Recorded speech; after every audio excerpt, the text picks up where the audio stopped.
Welcome back to my mental health and crime channel. This is for educational purpose only. This is the case of J. Slater. May he rest in peace. Condolence to his family. And may the correct justice be served. If there's foul play involved in this case, I personally believe that foul play has taken place in J. Slater's case. This picture tells a lot. It's heartbreaking to watch it. I like to study people's behavior as a mental health counselor, who they were surrounded with loss, etc. I know that Jay Slater was in a rave. He was in a party festival, so obviously he's going to be experimenting with drugs, alcohol, music, partying, etc. But I'm baffled, disappointed that this was his first ever holiday without his family. He trusted his friends. His mother encouraged him to go on a festival. She said, "You'll enjoy this festival and you'll come back wanting to go to other events." I wonder if this is something Lucy May told Jay and his mother, that they're exciting, interesting events to go to. Was Lucy May trying to trap Jay allegedly in this lifestyle?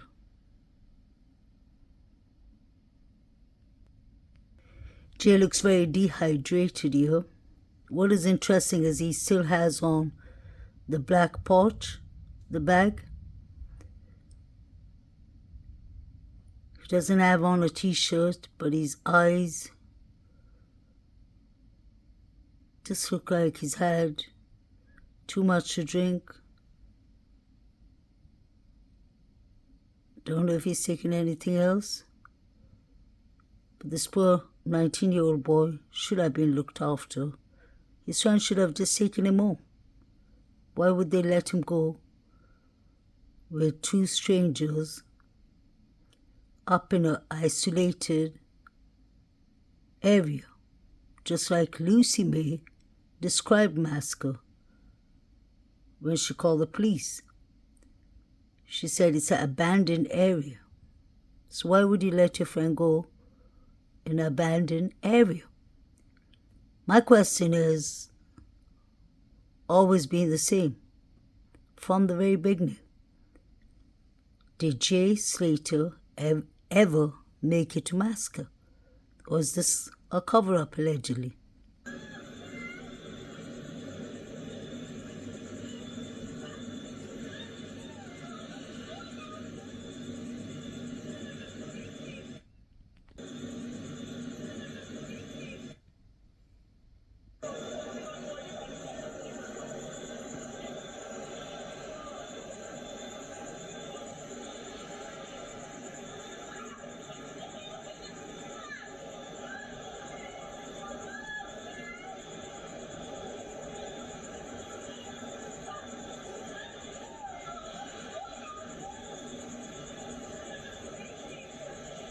What is actually happening here? This is right after the festival.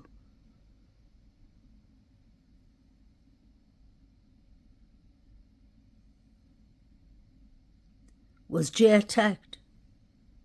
Was he knifed down? Trigger warning. The action seemed to be that way. Seems like the fight broke out on the sand near the beach, and they all ended up in the water. You can hear Lucy May or someone sounding that sounds like Lucy May yelling, "No, Jay. Oh, Jay." What happened to Jay?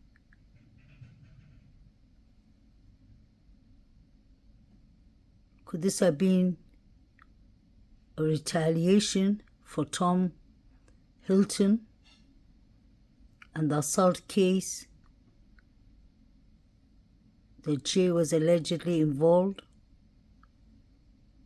He wasn't one of the main suspects, but Jay was involved and he got probation for that. Did they set Jay up to bring him to Tenerife so that they could delete him there? The reason I say that is we've all seen that Lucy May and Tom Hilton and at least 8 others took a picture together in Malta on May 2024, a month before Jay was missing. If Lucy May knows Tom Hilton and they're Facebook friends and they're taking pictures together in Malta, that isn't good for Jay at all. Did they pre-plan the unaliving allegedly in Malta? Is my question. Was Lucy May recruiting Jay so that he could be part of the rug world? Question mark. Why would a young lad from Lancashire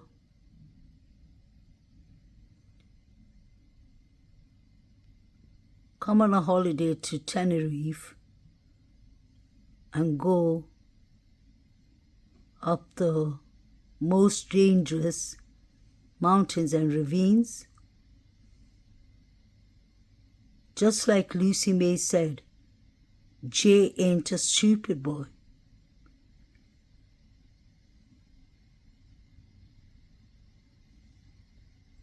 Most likely, if Jay cut his leg on a cactus, and if that is true, Jay would have known to come back.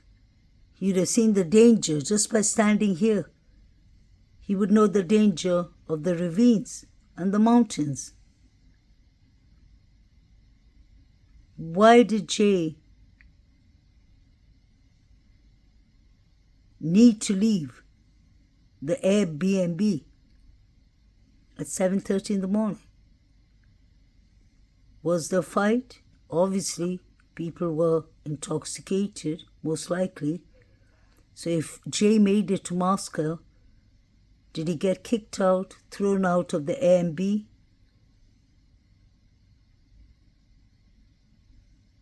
Did a fight break out? Did something happen at the motel? Did Jay feel like he had to run for his life and his safety? Or could Jay have asked the 2 men for directions? And he could have asked Afiria, and they could have given him the wrong directions? Because why didn't Afiria stop him when she saw that he was clearly on the wrong direction? Is this a cover-up?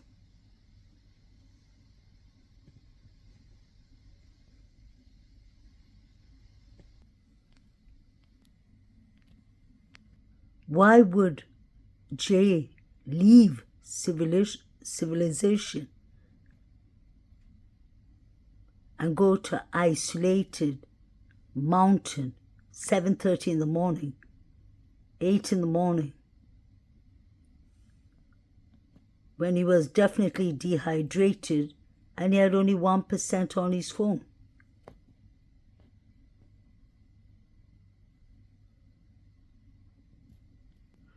Could they have chosen this location because it's so isolated? There's no CCTV cameras, no witness.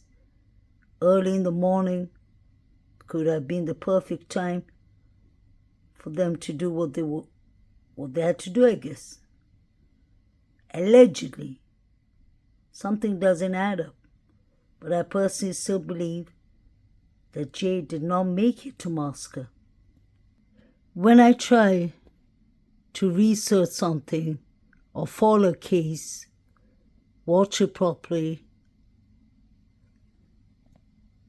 I try not to jump into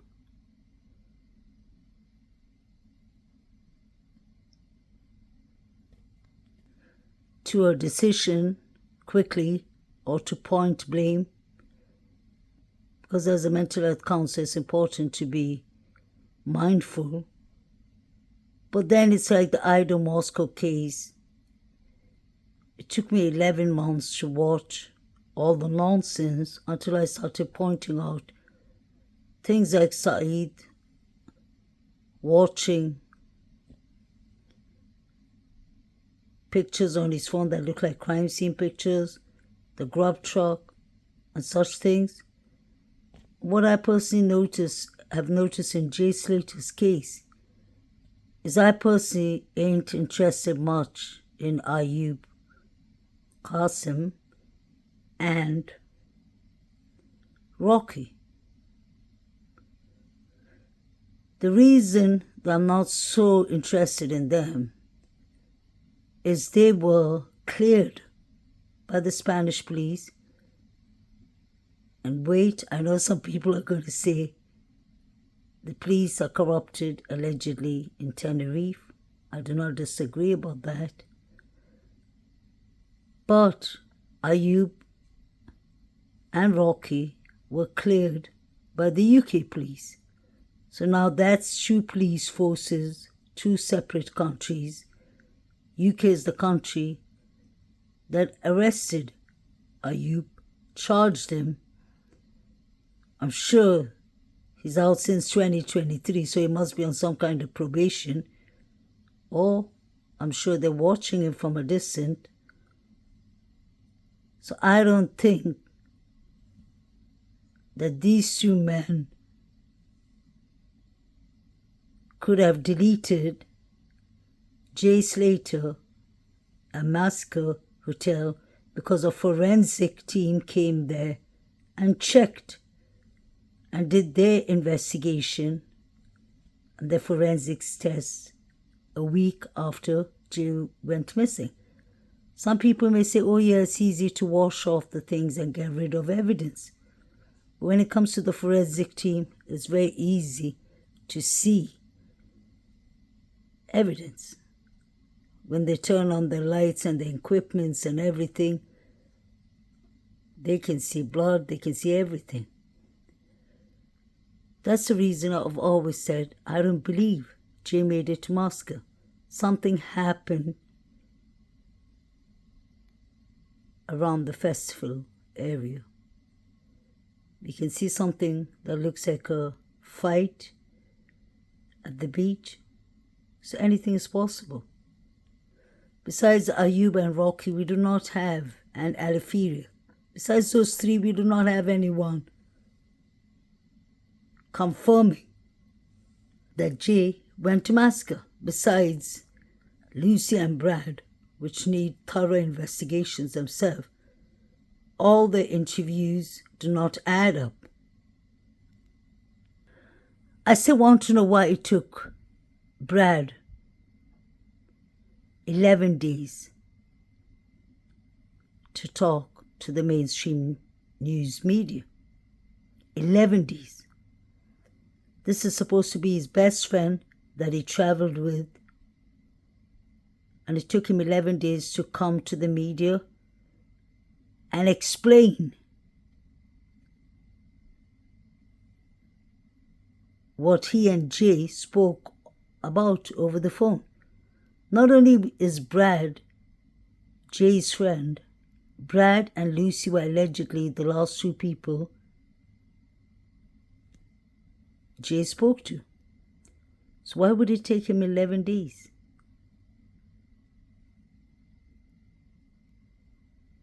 I'm not judging this young man, but all the pictures and all the interviews I see of him, he just looks like he has a load of guilt. He definitely knows something we don't know. And what is strange is that Brad is friends with Tom Hilton too on one of his Facebook.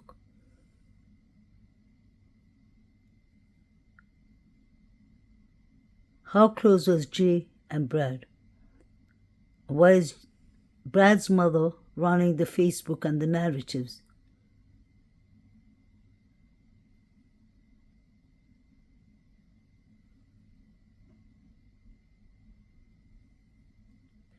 I wonder if this was the spot Jay was found in. It did seem to be around these areas, especially that water patch makes me believe it was around these areas. We've seen the mountain searchers searching around these areas. You can definitely see a lot of cactus there, but then Jay would have seen the cactus clearly. Once he got cut by a cactus, wouldn't he make it back to the road at least? Maybe to get help, to get a lift, to get water, to charge his phone? Why did Debbie get a phone call, Jay's mother, when she landed, about her son being kidnapped and that she's never going to see her son again? Was Jay actually kidnapped for a while? And was he put here later? Allegedly. Just a question. This doesn't make sense. Trigger warning. I just wanted to share some thoughts with you. I've always wondered, and this may sound a bit harsh or a bit horrible, so pardon me, but this is just a question. Could it be possible that Jay was deleted somewhere else, brought back here after 29 days, and he was already deceased? Could they have chucked him or threw him down from the mountain so that the autopsy would show that he died a fatal death of broken bones, rib bones, shoulder bones, head injuries, etc.? Could that be possible? Is that why they told Debbie that we wouldn't advise you to see your son?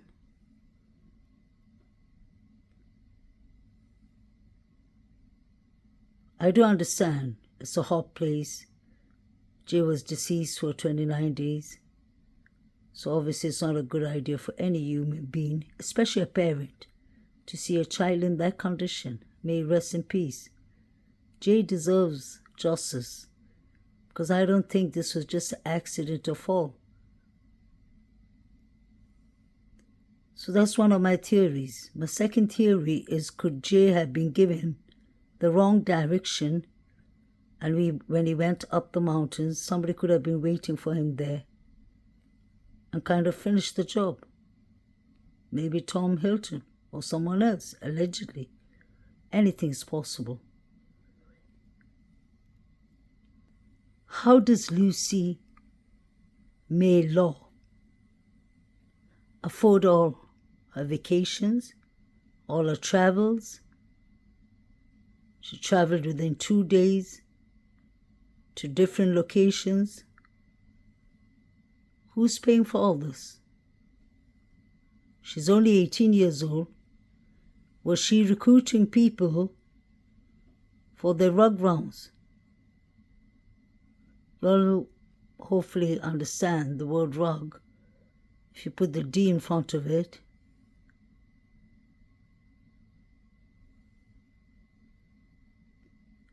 Why did Lucy May start the GoFundMe?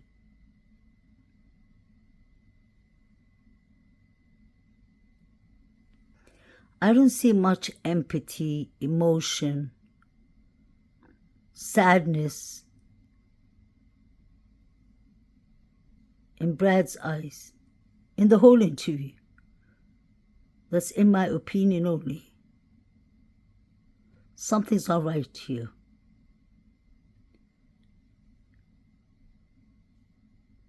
Were they all part of this cover-up?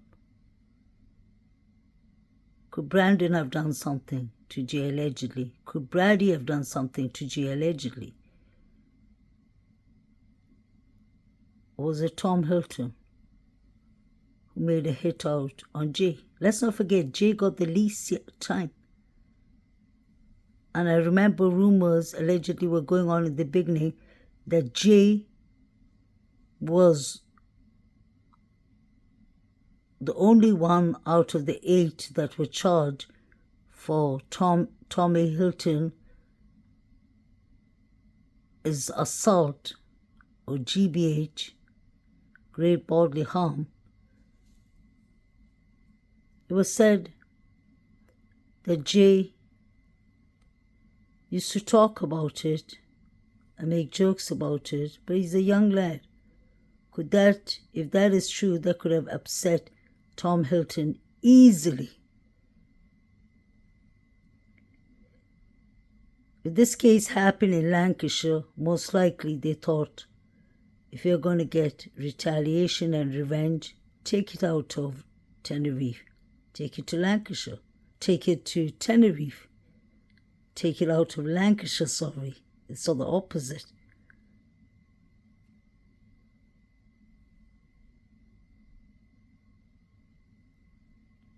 Another thing that I wanted to mention is when you look at this picture properly, I personally believe that there are 2 people there. One is holding the other person, actually. One could be behind, holding the person or hugging the person. You can see 4 pairs of shoes. 2 of the shoes look like female shoes for me. 2 of the shoes are really tiny, much smaller than the other shoes. The lighter and the cigarette